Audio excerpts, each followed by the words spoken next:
हमारे अपने वामसी पोर्टल में, हमारे मंत्रालय के वामसी पोर्टल में हमने रिकॉर्ड देखा है। सचर कमेटी जो आपने बनाया है 2006 में, उन्होंने भी ये बारे में काफी डिटेल में जिक्र किया हुआ है।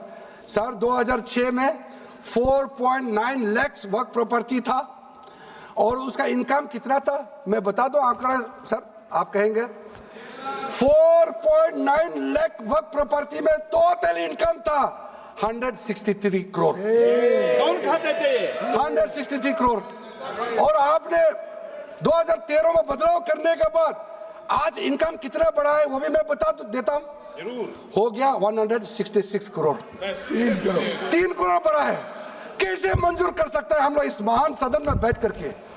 अगर इतना 10 सालों के बाद भी दुनिया का सबसे ज्यादा प्रॉपर्टी का टोटल इनकम जनरेशन 3 करोड़ बढ़ता है तो ये हम कभी मंजूर नहीं कर सकता अध्यक्ष महोदय। इसलिए उस समय कहा गया था, मैं अभी का नहीं बता रहा हूं, सचर कमेटी समय में भी कहा गया है कि अगर थोड़ा सा एफिशिएंटली मैनेज करता तो 12,000 करोड़ पर ईयर तो उसी समय जनरेट हो जाना चाहिए था नॉर्मल मार्केट रेट से। और 12,000 करोड़ अगर वो प्रॉपर्टी से रेवेन्यू जनरेशन करता है, कितना लाखों करोड़ों मुसलमानों को फायदा होगा, आप सोच के देखिए। इसलिए सर आप लोग भी, मैं अनुरोध करता हूं कि आप लोग भी वक्त के बारे में जानना है तो हमारा वामसी पोर्टल को क्लिक करके आप लोग देखिए। सर आज वो 4.9 लाख से बढ़ करके टोटल वक्फ प्रॉपर्टी बन गया है 8.72 लाख। हमारा देश में वक्फ प्रॉपर्टी बन गया है। और आप कल्पना कीजिए 8.72 लाख प्रॉपर्टी वक्फ का है, उसको अगर हम सही तरीके से मैनेजमेंट करता तो हमारा मुसलमानों का ही नहीं है देश का तकदीर बदल जाएगा। इतना प्रॉपर्टी हमारे पास, अब समझिए चीज को। सर मैंने अभी कई राज्यों का दौरा किया अध्यक्ष महोदय, मैंने कई राज्यों का दौरा किया। मैं एक एग्जांपल आपको जरूर देना चाहूंगा। मैं बहुत इंप्रेस हो गया जब मैं पिछली बार जम्मू कश्मीर गए। जम्मू कश्मीर में हमारा नई वहाँ वक्फ बोर्ड का चेयरपर्सन बनी और मैंने पूछा कि आप जब वक्फ बोर्ड का चेयरमैन बनी तो उस समय क्या हालत थी और आज क्या हालत है। उन्होंने बोला कि सर जब उन्होंने पदभार संभाली तो उसमें कोई इनकम का, कोई व्यवस्था का, रिकॉर्ड का ठीक ठाक कुछ भी नहीं था। और उन्होंने आने के बाद 40 करोड़ रेवेन्यू इनकम उन्होंने जनरेट करना शुरू किया, मुझे बताया। और उसके वजह से वहाँ काफ़ी अच्छा काम कर रहा। मैं हजरत बल श्राइन भी गए और वहाँ भी मरम्मत चल रहे हैं। इतना पुराना श्राइन है, दुनिया के लोग आते हैं, बहुत खूबसूरत से उसका सारा आसपास का ब्यूटिफिकेशन का काम भी चल रहा है। अगर अच्छा काम करेगा, रेवेन्यू बढ़ेगा तो सबका फायदा होगा सर। इसलिए सर आप लोग आज बिल को समर्थन करने के बाद मेरे ऑफिस में आइए। 1 साल के अंदर में इसका ट्रांसफॉर्मेशनल इम्पैक्ट क्या होता है मैं ही आप लोगों को बता दूंगा। सर वर्क अमेंडमेंट जो बिल लाए हैं उसमें जेपीसी का कई रिकमेंडेशन है जिसको हमने समर्थन किया है और एक्सेप्ट किया हमने यहाँ इस बिल में लाया है। इसलिए बोलना कि जेपीसी का आपका कमेटी के बात को माना ही नहीं है, आपका कमेटी के बात नहीं सुना गया है, वो गलत बात है सर। अध्यक्ष महोदय जी, पार्लियामेंट्री कमेटी जब बनता है तो उसका एक अपना सैंक्टिटी होता है और उस कमेटी में खुले बहस हुए हैं। उसमें मैं अंदर जाना नहीं चाहता हूं क्या हुआ है, लेकिन उनके बीच में कई ऐसे मुद्दे हैं जो हम लोग सरकार समझते हैं कि बहुत अच्छा सुझाव आया है, हमने उसको माना है। और कुछ छोटा अमेंडमेंट है जो बहुत ज़रूरी चीज़ है, वो अमेंडमेंट भी हम लेकर के आए हैं।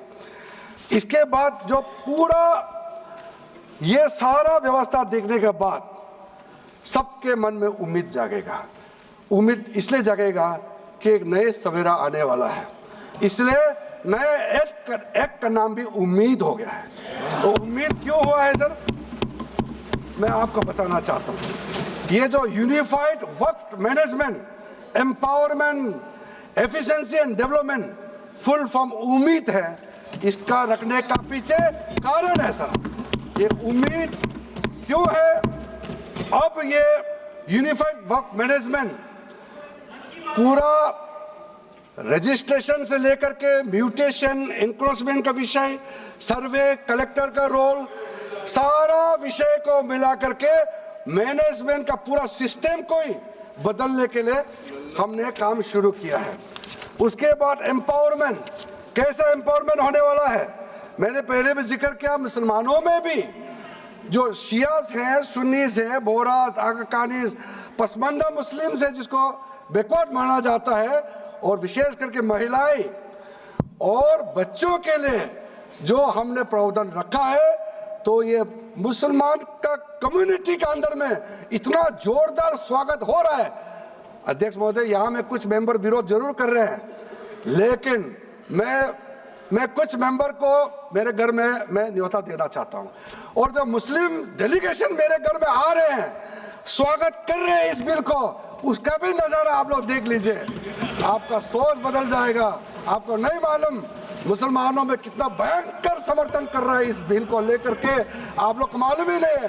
करंट अंदर में गरीब मुसलमानों का तो संदेश बार बार आ रहा है कि जल्दी पास कीजिए इस बिल को, इसलिए आप लोग संदेह में मत रहिए। एफिशिएंसी को हमने बढ़ाने का काम किया है, टेक्नोलॉजी का उपयोग करते हुए सेंट्रलाइज्ड डेटाबेस होगा, डिजिटल पोर्टल होगा, कोई छुप के अंधेरे रातों में वर्क क्रिएट नहीं कर सकता है, इसका पूरा रजिस्ट्रेशन का प्रावधान है, ट्रैकिंग होगा, निगरानी रखा जाएगा, कंप्लायंस का प्रावधान है, और जो मैनुअल हाथों से जो गलत होगा उसका भी करेक्शन करने का प्रावधान है, ब्यूरोक्रेटिक डिले होता है उसका भी समाधान हमने पूरा बिल में तरीका बना के रखा हुआ है, और आखिर में इसका ऑडिट प्रॉपर होना चाहिए, तो ऑडिट का भी प्रावधान हम लोग राज्य सरकार के ऊपर में छोड़ा है, क्योंकि आखिर तो सर ये सारा प्रॉपर्टी का अथॉरिटी राज्य सरकार का है, बोर्ड का अपॉइंटमेंट भी राज्य सरकार को करना है, केंद्र सरकार का कोई रोल नहीं है, लैंड स्टेट सब्जेक्ट है, सारा राज्य सरकार को ही करना है। इसलिए राज्य सरकारों को हम फुल अथॉरिटी देने के साथ साथ हमारा जो मंत्रालय है वो ऑनलाइन हमेशा जुड़ा रहेंगे कि जो वक्त प्रॉपर्टी क्रिएट किया गया है उसका स्टेटस है वो हमसे पोर्टल से मिला करके हम लगातार टच में